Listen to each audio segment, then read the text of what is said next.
তোমাকে বলা ভালোবাসি শব্দের কাছে আটকে আছে আমার গোটা ভবিষ্যতের জীবনচক্র। নিজেকে ভাবতে গেলেই তুমি এসে বীর করে বসে থাকো ভাবনার আকাশে উজ্জ্বল নক্ষত্রের তারায়। যেন তুমি ছাড়া আমার আকাশ নক্ষত্রহীন। গোটা জীবন অমাবস্যা রাতের কাছে আত্মসমর্পণ করে বসে থাকে পায়ের তলায়। এই মস্তিষ্ক যেন তোমার চাষের জমি। তুমি সারাক্ষণ চাষি হয়ে চাষ করো মস্তিষ্কের স্নায়ু কোষ। তোমার ভালোবাসি শব্দ যেন ফসলের মাঠ, চাইলেই তোমাকে মুছে ফেলা যায় না, ধুলোর মতো জেরে ফেলতে পারছি না। তুমি মিশে গেছো আমার ভিতর, যেভাবে মিশে যায় পানির ভিতরে লবণ কিংবা চিনির দানা।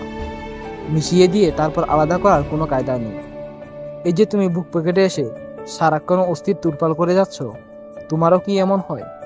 নাকি আমার ভেতরেই শুধু তুমি এসে ভিড় করে বসে থাকো, যেভাবে ভিড় করে বর্ষার স্রোতের বিপরীত থেকে আসা মাছের ঝাঁক? তুমি ব্যারিকেড হয়ে আছো আইনের ন্যায়, খুনের দায় এড়িয়ে যাওয়ার কোনো উপায় নেই, আইন ভেঙে বেঁচে ফিরে যাওয়ার কোনো কায়দাও নেই। তুমি যেন ভালোবাসি শব্দে না সূচকে মৃত্যুদণ্ড আমার।